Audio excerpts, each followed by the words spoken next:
ప్రభు నా జీవితాన్ని బాగు చేసిన తర్వాత ఏ రోజు అమ్మను నాన్నను నేను ఏడిపించలా. నాకు ఊహ తెలిసి నాకు జ్ఞాపకం ఉన్నంత వరకు నా జీవితాన్ని యేసయ్య బాగు చేసిన తర్వాత నన్ను కన్న అమ్మను గాని నాన్నను గాని ఎప్పుడు ఏడిపించలా. ఏడిపించింది చాలు అనుకున్నా. కనీసం ఎక్కడి నుంచి అయినా వాళ్ళకి సంతోషాన్ని పంచాలి అని ఆశపడ్డా. వాళ్ళు గర్వించే విధంగా జీవించా, వాళ్ళు సంతోషించే విధంగా జీవించా, వాళ్ళు ఆనందించే విధంగా జీవించా.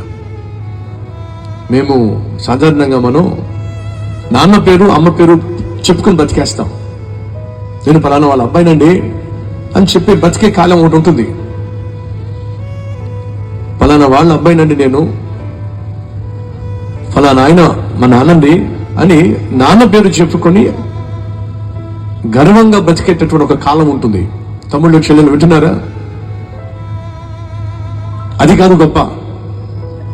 ఒక రోజు రావాలి, నేను ఫలానా అబ్బాయి వాళ్ళ నాన్ననండి అని నిన్ను బట్టి నాన్న చెప్పుకోవాలి. ఏమని? ఫలానా వాళ్ళ అబ్బాయి ఆ నాన్ననండి నేను.